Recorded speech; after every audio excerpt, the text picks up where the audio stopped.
All right, well, we are welcoming Lew Frederick to the Portland Media Good Old Days podcast. Lew, you don't mind being part of the good old days, do you, partner? I don't mind at all. At least I made it this far. Are you kidding? Yeah, exactly. Well, I know you are an incredibly busy guy. I don't even know where to start. Uh, let's start where you are now. You are in the Senate of the Oregon Legislature. You have been for, what, Uh, 15 some years? in the Senate for 4 years, in the House for 7 years. So I was reelected in November. Okay. So I plan on being in the Senate at least for the next 4 years.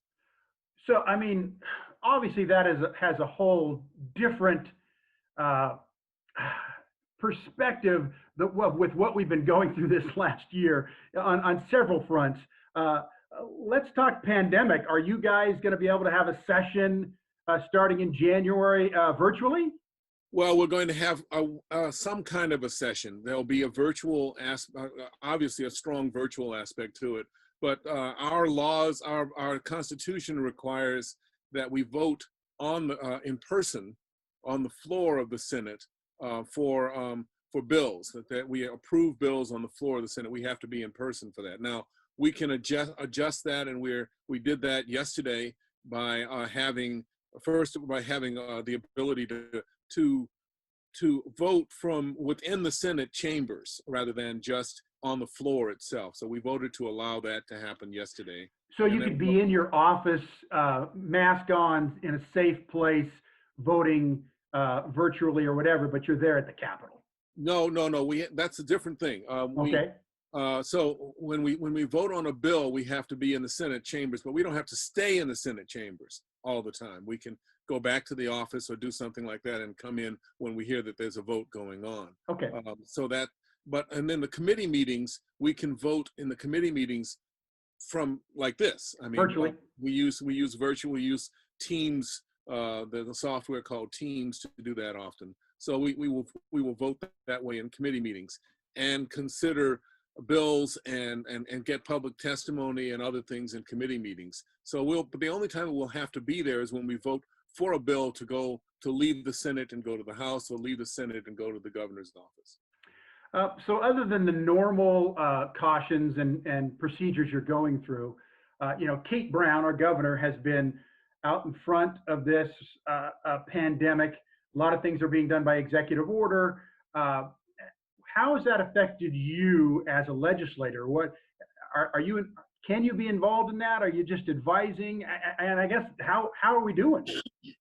Well, it's advising. There are several things that are part of that. One is we expect to have people talking with us in person, face to face. They're not able to do that, and there's a lot that you can get via Zoom and other things. You can tell what kind of books people have behind you, and I like the Emmy behind you there. That's nice. All right. But I didn't do that on purpose. But there are lots of other things that you can't get a sense of if you're not talking with someone person to person. A good example was we introduced bills this yesterday. We sent in bills for the session. Now, normally I would have gone around to my colleagues and sat down with them and said, "Here's a bill I'm interested in introducing. What do you think?" And I would have adjusted the bill based on some of their comments. Mm-hmm. We didn't have time to do that. We didn't have the ability to go face to face to talk about those bills. So that's going to be a little different than what we've done in the past. By your assessment, how is the state doing? How's the governor doing with this pandemic? Because I'm here in the central part of the state. I hear a lot of criticism. Well, I hear a lot of criticism too. I've got to tell you, Carl, the fact for me is I've had 15 friends die from this disease. Wow. And I have another 15 or 20 now, I think, who have tested positive for the virus. Some of them had some severe issues. Some of them had less severe issues, but we don't know what the long-term impact of this is as well. So they're worried about that. And then I have three nieces and nephews and one friend who I consider a nephew, who are working in ERs across the country. Mm-hmm. And they worry about contracting the disease and what happens when they go home to see their toddlers. Are they passing it along to their families? So I understand that there are folks who, and we've also seen situations where there have been communities that have said, well, we don't have to worry about it. It's something that's taking place in the metro area. It's something that takes place with a lot of people. And then suddenly it's not. Suddenly it's, you know, it's 280 of 340 people in a church coming down with this. And how many of them die? Well, it's not even just a matter of deaths. The kind of issues that take place in terms of their health are pretty severe, and that can be a real problem. But the other thing that happens is they're filling up the hospitals because, and that means that people can't get into the hospitals to do other things that need to keep them safe as well. So there's lots of stuff. I understand that people have gotten upset with Kate about that. I'm sorry, I don't have a problem with what she's doing. She's trying to do the best. In fact, there are some folks who are upset that she hasn't done enough about some things in terms of stopping other things from opening and having to do she's tried to balance the openings with the kinds of outbreaks, and that's been difficult because and it's not like we've ever gone through this before in our lifetime or in your guys' careers as being lawmakers. Right. We're making it up as we go. Right, and we're doing frankly doing the best we can. There are folks who wanted to say that it was a hoax or that it was just not that important. It's not a hoax. It is important, and it creates its own problems. I mean, I had you know, my mom died in April, not of the disease, but she died. She had a stroke in January this year, and then was being treated and was doing pretty well. And at one point she was taken to the hospital to check on some other things. But as soon as she got into the hospital, she was alone. She couldn't, her hearing aids were not with her. Her glasses were not with her. She couldn't talk because of the stroke. There was no one there to advocate for her, to be at her bedside. All she saw were people in gear and just their eyes, because that was all that they could allow into the hospital, which meant she spent 3 days in isolation, basically, and in fear, and 2 weeks later she died. I consider that particular stress to have been a good part of what happened with her death. So this disease is not just what, if somebody dies from the disease officially, or even from complications because of the disease, this is a serious issue. It's a much wider, broad effect on people. Yes, it is indeed. So we'll probably get back to state legislature stuff, but I want to get back to your career as a journalist at KGW.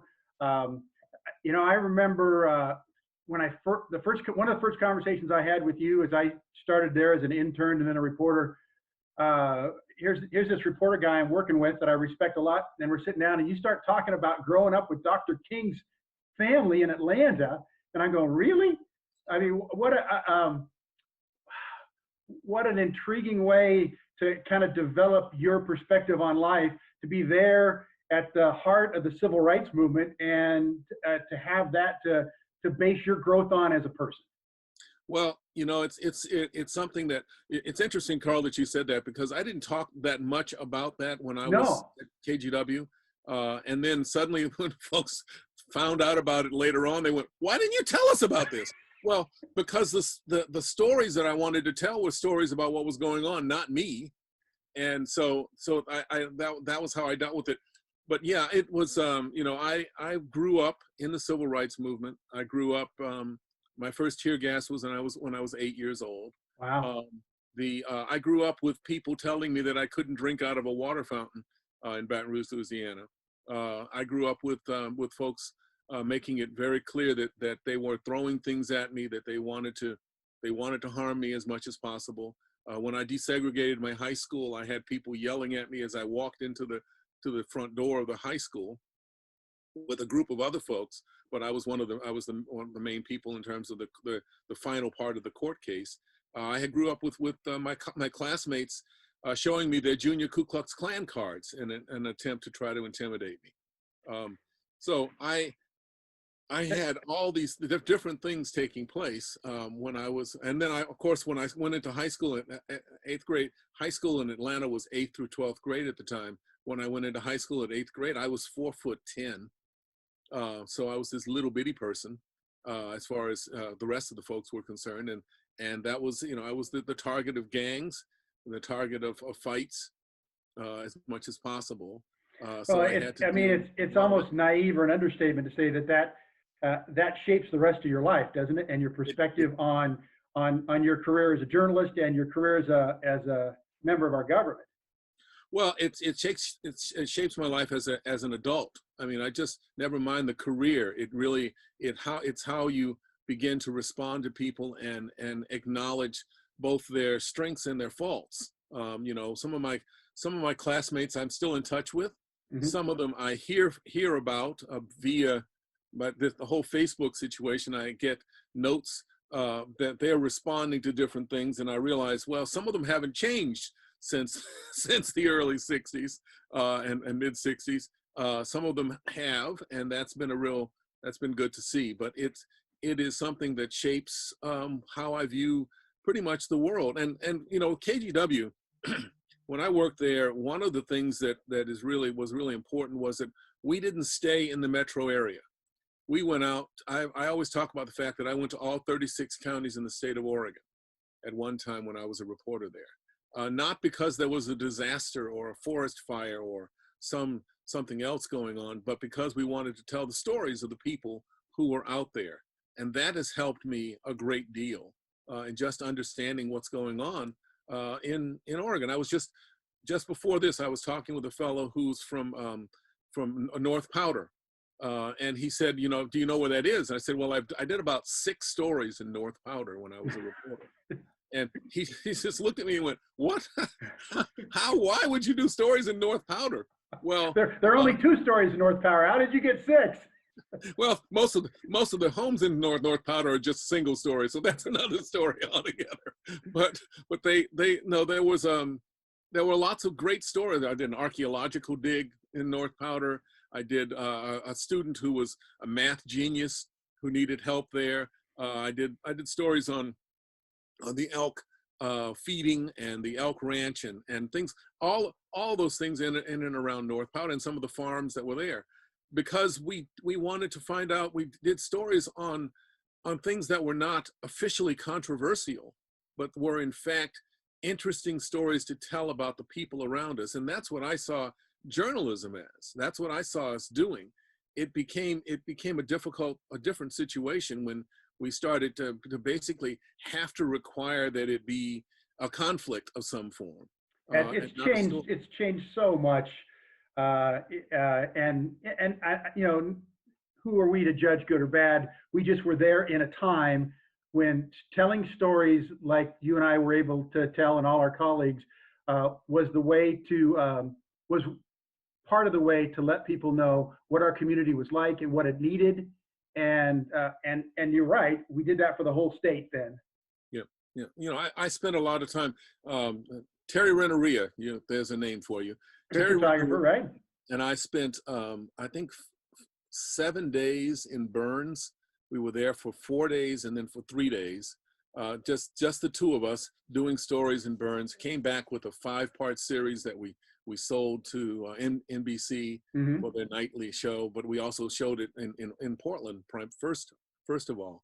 Now in Burns, there was not much. There's not much, you know. Why do you go to Burns? But when we got the story there, from then on, whenever there was something going on in Burns or in Harney County or in that section of Eastern Oregon, Malheur County, and we were able to get over there, and we had a good sense of what was going on with the people there and how they were struggling and their resilience. Well, and there's something to be said for an African American reporter and a Native American photographer being that clued in on that side of the state, huh? Well, as I always point out, when I got to Harney County, I doubled the number of African Americans in the county because there was a guy who was working for the BLM at the time, and he was that was the only other black person in the county. Yeah, it made a difference, but partly it was because and partly it was because I had gone through knowing people who were antagonistic towards me, but I also began to understand what concerns people had, and I had to listen carefully to find out what those were. When I was in high school, when I was marching along with different people. Well, So again, it shaped you, didn't it? yeah, it really did shape my approach to things. So yeah, Terry was in better shape on that than I was, because the Paiute Burns Paiute tribe was right there. He was okay. But here's you'll get a chuckle out of this. The person who suggested that I go to Burns was Elliot Ecke. Uh-huh. And you know why? You know why that was the case?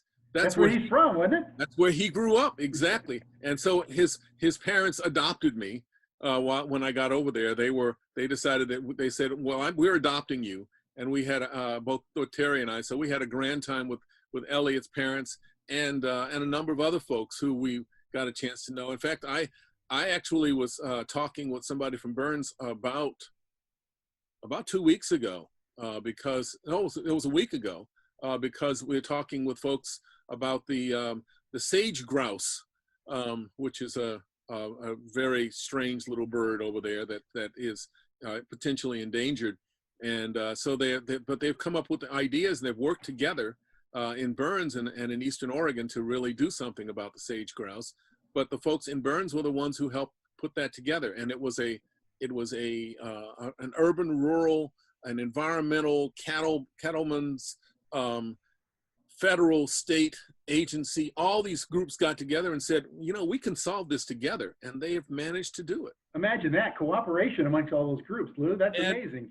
Exactly. But if they didn't know that, and if you ask about the sage grouse in Portland, no one knows about it.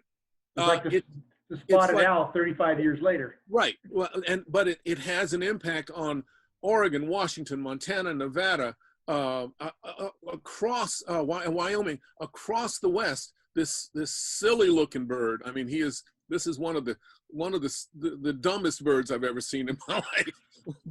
but it has an impact on all these folks. And Oregon, by way of the way Oregon put it together, everyone else is trying to replicate what Oregon did, but you don't even hear about it.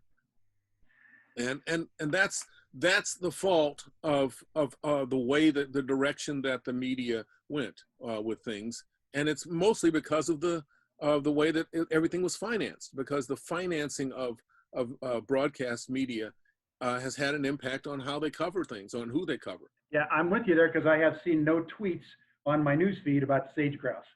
So yeah. Someday. No, and you won't. Yeah. Lew, let's get to how you got to journalism and how you got to KGW in Portland.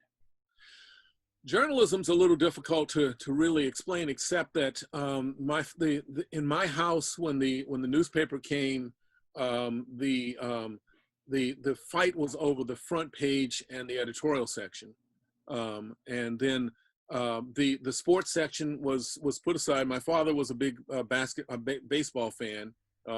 Loved the St. Louis Cardinals, and of course we're in Atlanta, so we got a chance to know the Braves as well. But he followed other things. They didn't have soccer in the Atlanta, and that was my sport. My sport was soccer, and I played tennis and ran cross country badly. We did news. We talked about the news, mostly because we were directly involved in it many times. Marching every other weekend or so, and being on a college campus. You're constantly especially a black college campus, you were constantly at that time certainly involved in whatever was taking place locally and nationally. So we had people coming through who were national followers, not just Dr. King. I mean, my next door neighbor was a guy named Julian Bond. Well, his father, Horace Mann Bond, but Julian Bond was living with him when we first moved in, and there were lots of other folks who would show up, and so I got to understand the news cycle or news itself as a consumer, and then started writing for my elementary school newspaper back when I was a sixth grader in Atlanta, and then began to do radio for the ecumenical what was it called? Ecumenical Youth Group, Atlanta Interfaith Broadcasters. I did radio, a Saturday morning talk show kind of thing, a panel show kinds of things back then. Got to college, did a few news things for the local college radio station. I did not plan on getting into media when I got out here. I was a mime, Carl. Wait a minute, we buried the lead, Lew. I know. So did not plan on doing that. I came out here to do theater. Oh, really? And, things like Cirque du Soleil theater, not necessarily Marcel Marceau kind of thing, but we were doing what became the seed for Cirque du Soleil, kind of a movement kind of thing. So I did that for a while, taught for 2 years, and you remember Paul Hansen? Oh yeah. Paul Hansen, he and Mike Turner were at a radio station, KGON. They had a Saturday morning show where they did long format issues, and one of the things that they did was looking at different religious cults in Portland, in the Oregon area. And so I was teaching a class in comparative religion at my school, and I went over to get a copy of some of their tapes of what they had done. We started talking, and they said, well, listen, if you stay and if you're leaving teaching, which I was, come back and check with us, because we'd like to see if maybe you could be a reporter for us. And I said, fine. I left, auditioned as an actor across the country, didn't get anything, came back and went over to Paul and said, well, I'm back, didn't work out. What do you think? He said, well, there's an opening at KGW Radio. Oh yeah. And there's also there's an opening at KGW TV for a photographer. What would you like to do? And I said, well, I don't know how to do this. He said, well, why don't you just apply and we'll get a tape together for you. And so they helped me put together a tape, and I took it over to KGW. And there were 4 openings actually at KGW. Wow. There was an opening for a TV reporter. There was an opening for a radio reporter, one for for a photographer, and one in the sales department. And I don't know if you ever met ZZ McCall or not. Before my time. Tom McCall's niece, I believe. ZZ McCall was there as the HR person, and she decided, we talked. She said, we're getting you one of these jobs. And I thought that was great. And so I said, when? And she said, well, I can't tell you that. Well, sure enough, she couldn't tell me that, because it was like 3 months later when finally, after 12 interviews with all sorts of people, John Erickson hired me and in the radio, KGW Radio. And I started work in late November, right after Thanksgiving. And that's what year? 1970? 76. 76. Okay. 76. Yeah, and it was a very auspicious beginning. Let's put it that way. We had a very strange, a sad situation in some ways take place. When I went into that day, I figured, he said, you're going to need to do some paperwork and then we'll get going. But instead of that, I walked in the door and he said, here's the mic, here's the alligator clips, here's the recorder. You need to go to Emmanuel Hospital right now. And I went, okay, fine. And so that's what I did. I jumped in the car, drove to Emmanuel Hospital, emergency room, went in the wrong door for the emergency room because I didn't know any better. And I walked in the back door, the door that they bring people in on, not the one that you're supposed to go into normally. So I got it there, and as I'm walking down the hallway, this nurse comes up to me and she says, can I help you? And I said, well, here's the story. There's a police officer who was shot. There was a sniper on the roof of what was then the Holiday Inn over here near the Coliseum. And I said, there was a police officer was shot. I'm trying to find out what his condition is. And she looked at me and she said, well, you're not supposed to be here. Come with me. So she took me up to the ICU unit, and I'm standing out there, and she said, the doctors are there, you can talk with them afterwards. And I said, okay, fine.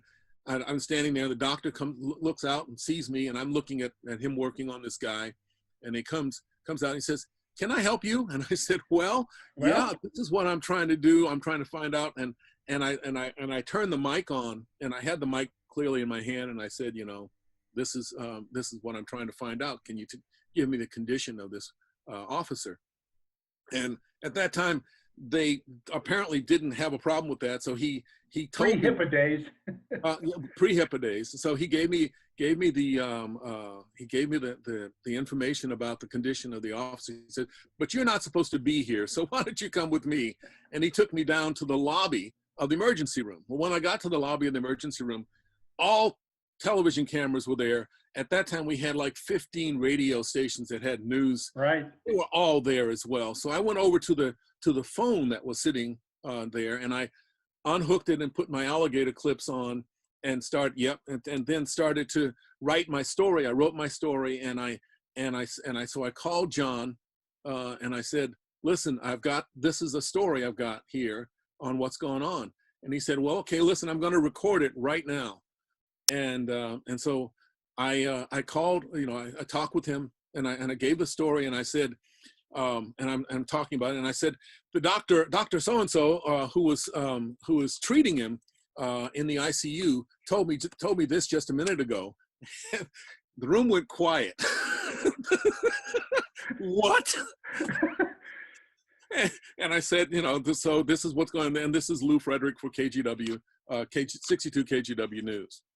And he said, I said, "Is that okay?" And he went, "Yeah, that's great." And he hung up, and I unclipped the things, and then as soon as I unclipped the thing, the room was still quiet, and all these people go, "Who the hell are you?" Yeah. And how did you scoop us all? Came rushing over to me. "How did you get that in? What did you?" They were nuts. They went nuts. At the same time, my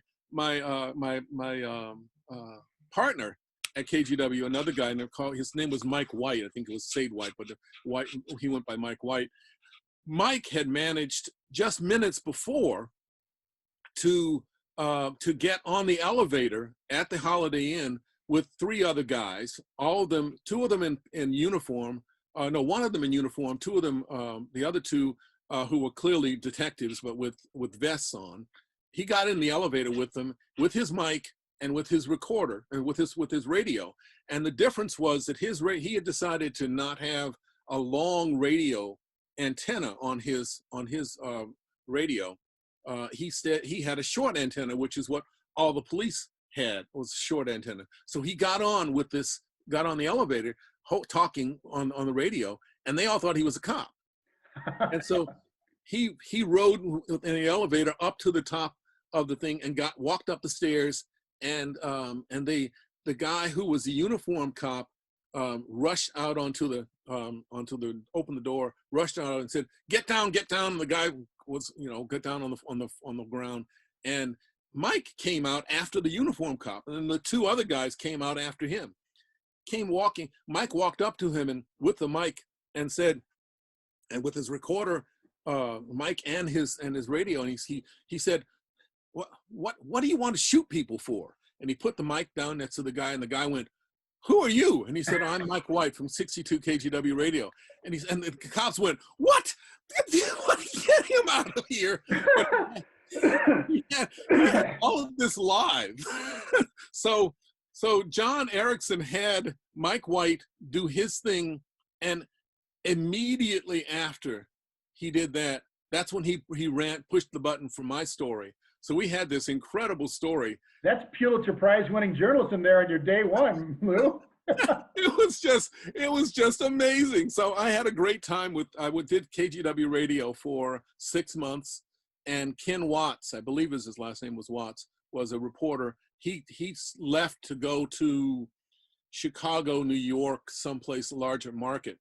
And Ed Godfrey came to me and said, "Listen, would you like to go into television?" And I said, "Well, possibly." And he told me the change in the salary, and I said, "Yes." Yep. So I took the job, and I started in May of started in TV in May of '77 with and had a and I stayed there until the end of to June of 1993. Oh yeah, Lew, you were such a stalwart there. You were such a hard worker, and I always felt like you didn't get the respect you deserve. Sometimes they threw you around to shifts that you were you deserved a little better because of your seniority and your abilities. Um, how would you, I guess just analyze?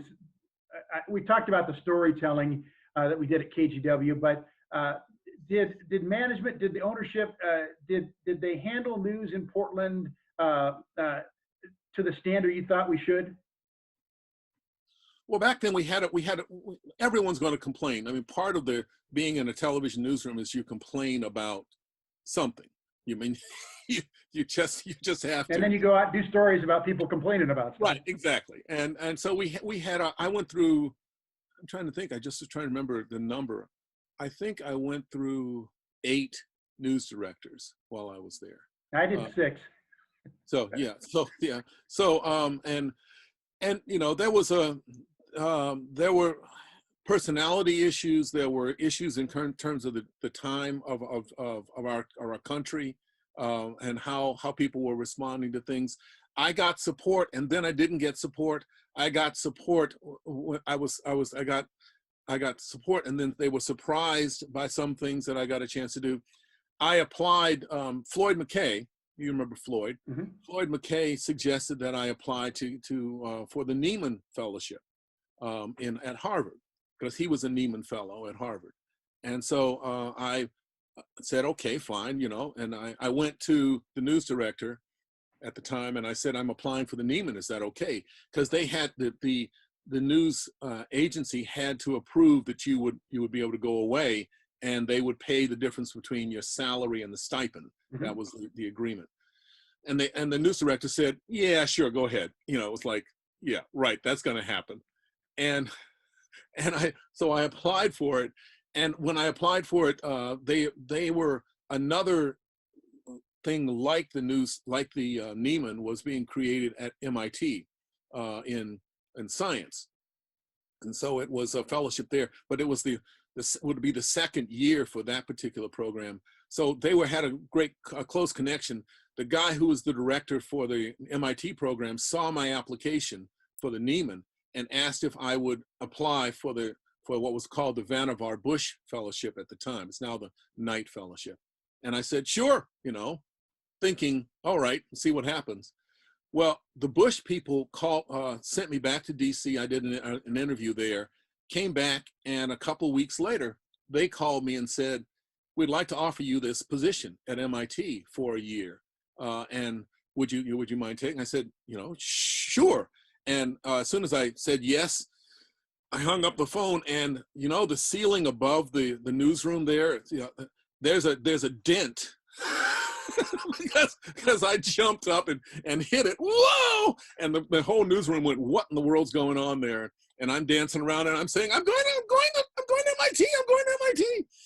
And folks were jumping around. And about 15 minutes later, I got a phone call, and it was the Nieman Fellowship telling me that they wanted me to be a semifinalist for theirs as well. And I said, well, I've already got this. I've already said yes to the Bush. I'm taking that. Yeah. I'll be in Cambridge. So that's what I did. Well, that did not sit well with several folks. They didn't like the idea that, first of all, that I applied and got it. They didn't expect me to get it. They didn't when I got back to Portland, but even before I left for the Nieman, they put me on different schedules so that they would let me know that they were displeased, and so I had to deal with some of that. When I got back, I was put on a very weird schedule as a result of that. And I had to deal with a number of other things at KGW that were just part of the times. I could complain, and it wouldn't help. It wouldn't make anything different. But well, I was thinking about talking with you. I was really young when I started. Started in the sports department for 6 years before I moved to news. Looked up to all you reporters that I kind of learned from over time. but it's also really naive. I mean, Stephen Colbert's character on the Colbert Show used to have that joke that said, "I don't see color." Yeah, You yeah, know, yeah. well, as hokey as that sounds, I mean, I never looked at you as anything other than a colleague and a friend and a reporter. I never looked at you as an African American man, or Sharon Mitchell, who we worked with. Um, and so I was never aware of, or at least cognizant of, some of the things you may have faced because you were a person of color. I guess I apologize for being naive, but uh, I was just unaware of some of the things you probably went through because of who you were. Well, your mom was a teacher, right? Oh yeah, Martin And Luther you remember King Elementary School. she invited me to speak over there. Okay. I don't know if you knew that or not. Probably, yeah. Because I came over to speak a couple of times, brought my son along, and we talked about some of the things that were going on, and the differences there. And so we had, she and we talked about some of those issues. I think you're not alone in that particular approach, but what was happening at the time was not as obvious as some people think at the time. And there was Oh, there yeah, was a absolutely. there was a survival issue it's code called, what is it called? Um, you understand the code of what you are going to be dealing with in a community. When in KGW newsroom, when I would bring up an issue, like they were constantly, whenever we had a story on drugs, they always had pictures of black folks with drugs. When in fact, what was going on in Oregon and across the country was that the primary drug users were white, but they were not on the street. They were in their living rooms somewhere, or unfortunately, in the case of several businesses that I will not try to mention, they were in the back rooms, snorting something up and then going off and doing their job officially, or in the evenings doing things like that. But they only showed pictures of African Americans when it came to drugs. When I brought that up, I was told that I had a chip on my shoulder. Yeah, and that I needed to get away from. That's the only video we have. I said, well, then you need to get some more video, and really understand where that's going on. Frankly, the other problem, and I'll just say it. The other problem is that we knew that there were folks in the newsroom who were doing it. They didn't want to be pointed out, Yeah. and so it was more important for them to point out other people, and that's what it's kind of, I mean, I hate to call it funny in a bad way that you would be told that, but I mean, now what we know about your upbringing and your your life getting to where you were, and how it shaped you. To be told that you had a chip on your shoulder for what is an obvious issue, should have been an obvious issue, that's offensive. Well, it was offensive, and I had to deal with that with a couple of photographers when we were doing stories on desegregation, on black kids and schools. They said, well, you just have a chip on your shoulder. They didn't know until much later that I had been involved in terms of the desegregation thing. But I had to be careful about that because I knew that was going to be the accusation immediately, and it was. Yeah, and how unfortunate, because the other way to look at it is, instead of a chip on your shoulder, you have a connection to our community. You have, I mean, for the lack of a better word, you have sources that drive journalism. You look at it that way, you've got this this beautiful connection to an issue that we need to explore more. It's not a chip; it's an advantage as a reporter and as a newsroom. Well, and yesterday, the Kansas City Star, I saw that. Acknowledged the problems that they had, but they didn't acknowledge that because they came up with it by someone else. They ended up having people with that life experience in their newsroom saying, this is what was going on, this is what is going on now, this is what was going on in the past. It's time for the Kansas City Star to acknowledge that. That's the kind of thing that we didn't have for quite a while. I mean, for a number of years, there were two African-American reporters in Portland on TV. You, Sharon Mitchell, Ken Body. Ken Body, but for before Sharon came on, Yeah. it was me and Ken Body, and then it was me and Sharon Mitchell. John Davis had left. John Davis had left. John Davis left, and I still am in contact with him, by the way. He's in Chicago doing pretty well. But he had left, and we had a number of folks who were let go or never got in. And then when I went and challenged one of our news directors, they had hired 24 people, 23 people, 22 people. They had hired 22 people in the newsroom, and they had not hired a single person of color. Yeah, that was for when they expanded to that 4 o'clock newscast, right? Right. And they brought it. And I said, excuse me, but why is this? Well, we just can't find anybody. I went, oh, give me a break.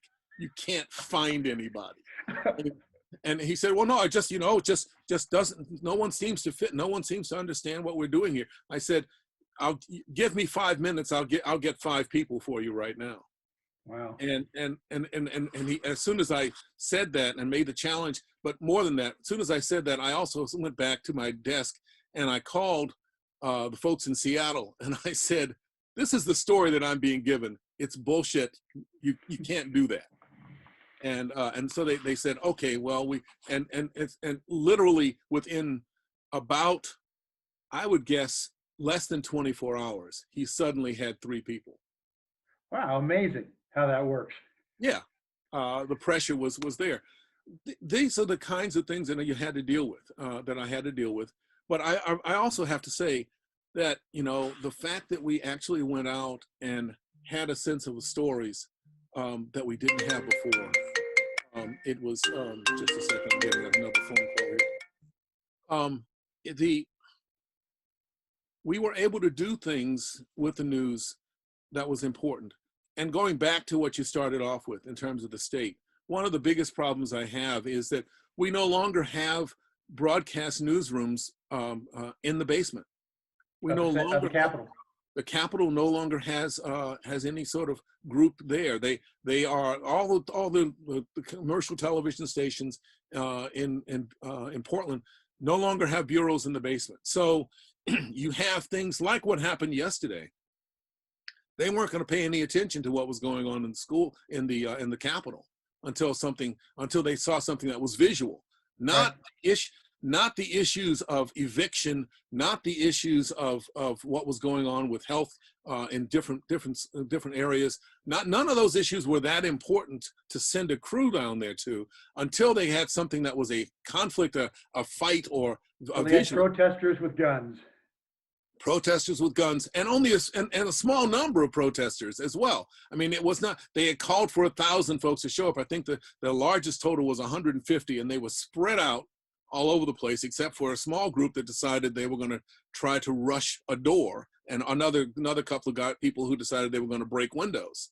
But that is going to be an important factor rather than what was actually taking place.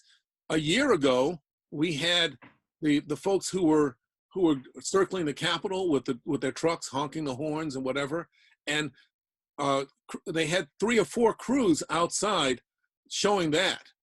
Inside, we were passing a bill for family leave, which meant that if a family member got sick, you could be reimbursed for it. You would not be fired. We had that kind of a bill, an important bill. Not a single story that night was on that bill. They all passed about the protest. 30 other bills that day. Not a single story was on that one. And that was because I have classic stories of reporters not knowing who the players are. Oh yeah, I just thinking, Lew, that Boyd Levitt, Floyd McKay, Eileen Pecos Walker, Mark Haas when he was a reporter, Casey Cowan. All the people who spent all that time for all the different stations in those bureaus, knowing again what was going on and who the players were. That's all gone, isn't it? It is all gone, and you have reporters, and I overheard this several years ago. You have reporters who will turn to a photographer who is, the photographers have been around for quite a while, Right. but this reporter turned to a photographer as I was standing there and said to the photographer, now that's Tina Kotek and she's Speaker of the House. Now, what does that mean? Oh. Yeah. Well, you got to learn somehow. Well, yeah, but if that person had been here, had only been in Portland and Oregon for a couple of months or a couple of weeks or something, I wouldn't have had a problem.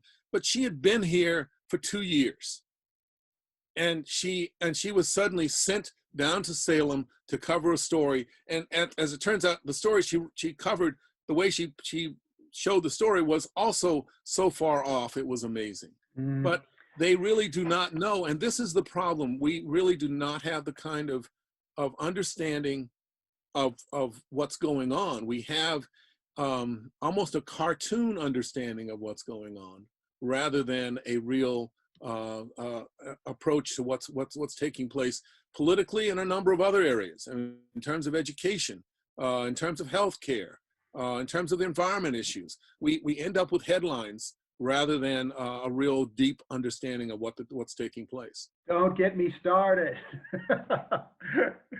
I guess one of the things I wanted to ask, you left KGW on your own accord, and or how did you leave? I know you ended up at the school district for many years as public information officer. Yeah. Well, it was of my own accord because I had the news director come to me, and after I had just given a presentation and been part of the American Association for the Advancement of Sciences conference, I came back to KGW. I took days off to do this, so it wasn't on the station's time. Came back, and when I walked in, he said, "You're going to be real pleased. We've got a series we're going to do on gene therapy." Now, my other background is molecular biology, so gene therapy, the whole science thing was something I've been doing for several years. So we're going to do a series on gene therapy. And I said, "Oh, really? That's great. There's some really great things going on at OHSU. There are things going on at OSU. We've got a lot of stuff going on that would be," "Oh, no. You're not going to be doing it. We bought it as a package from Southern California or from Central California." And I said, "Well, why did you do that?" "Well, because they've already got it packaged." I said, "But we have stuff going on here in Oregon that would relate to what's going on for people in Oregon." "Well, we don't have time for you to do that. We need for you to be doing some things on gangs." Oh, gosh. Okay, I don't want to name names, but just tell me what year you left, Lew, so I can do the math. 93. Okay, good. Oh, So, yeah, and you were at the school district for many years as public information officer, right? left, ended up at the school district, actually did an interview, one of my favorite interviews, but it didn't work out. I did an interview in the White House to be the the communications person for the science advisor. But they froze all communications people after George Stephanopoulos left. So that didn't happen. But I got a job, I worked for the Portland schools for what was it, 13 years, and 12, 13 years, and as a public information director there, and had a good time with that. But in 2003, had one of the friends of my kids die in Iraq, and I just couldn't not say something. And so I started working on national political issues at that point. And in 2004, I went to the Democratic Convention as a delegate. And in 2005, I left the Portland schools full time. I was there, I went on an official sabbatical. And in 2006, I officially left the Portland schools and ran for county commission. Didn't win, lost by 4,207 votes. Yeah, but voting machines, you never know, Lew. No, that was pretty righteous, okay. actually. You can always file suit retroactively the way it seems, the way things are going. It took a while for me to acknowledge, to understand what had taken place in terms of where some of the votes were. But so it worked. But I then I started working part-time for the Portland Community College Board and started a small business and then went from there to was appointed to the legislature, and then stayed in the legislature, and I've been there since 2009. Well, I want to get close to wrapping this up, but I didn't want to leave without asking how the kids were, because one of the cool things about being in a newsroom, especially on weekends, is we get to watch everybody's kids grow up, and you had such great kids. I hope they're doing well. Well, my daughter's struggling with some medical issues, so we struggle. She's still dealing with that. She's living with us right now because of that. My son is a middle school Latin teacher. Oh, goodness. In Salt Lake, and he's enjoying himself there. My daughter-in-law is also teaching middle school in a different school district, but they're doing well. Obviously worried about them related to the whole virus situation, because they have two distinctly different approaches within their schools in dealing with it. But they're doing well. They had 4.5. They taught for a while in Portland. Then they moved to Kobe, Japan, and were in Kobe for 4.5 years, and moved from there to Monterey, Mexico. And from Monterey, they went to Rollins, Wyoming, and for a year, and then they went to Salt Lake. So they've been in Salt Lake. They have a house. They have 2 little puppy dogs that both of them look like they are actually Muppets. You can't really, and if you looked at them, you'd say, is that really an animal or not? But they're cute little puppy dogs. And they seem to be doing very well. Yeah, David's teaching Latin. That's amazing. Latin in a middle school.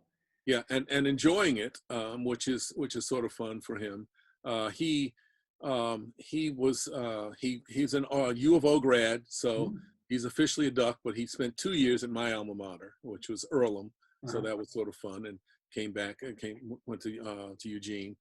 So he graduated with honors from Eugene, from U of O, and in the honors college there. And so he had to learn Latin, Old English, and Greek, and in order to get his dissertation or his paper, senior paper done. And he did all of those things. So he's doing well, and he's playing harp. He's playing Celtic harp and accordion. That's one well-rounded young man. He's done very well. I was very, very pleased. My daughter's writing when she can, and she's a great writer. So she's working on recovering. She's in the process of recovering from some of her illness issues. So well, our best to her, and Lew, it's been what a great time just to sit and chat with you. I can't tell you how much respect I've always had for you. And then to be reminded in this conversation of your history and your compassion for our community and for the causes that are important. It's an honor to have known you and worked with you, and to still be able to sit down and chat with you, my friend. You're just doing great work.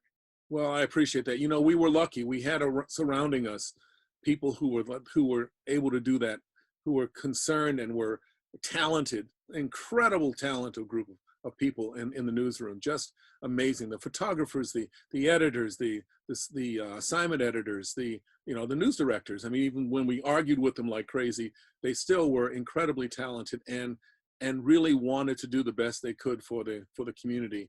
And so you have ahead of you a great list of people to talk to. I'm a bit envious of you being able to do that, because there's some really great stories. I mean, Dee Dixon, for crying out loud, and I'm still in touch with Kevin Feltz, and Regan Ramsey sends me things on a regular basis. That's the joy of Facebook. As much as it can be criticized, the fact that we can stay in touch with those wonderful people who are part of our lives and help shape our careers.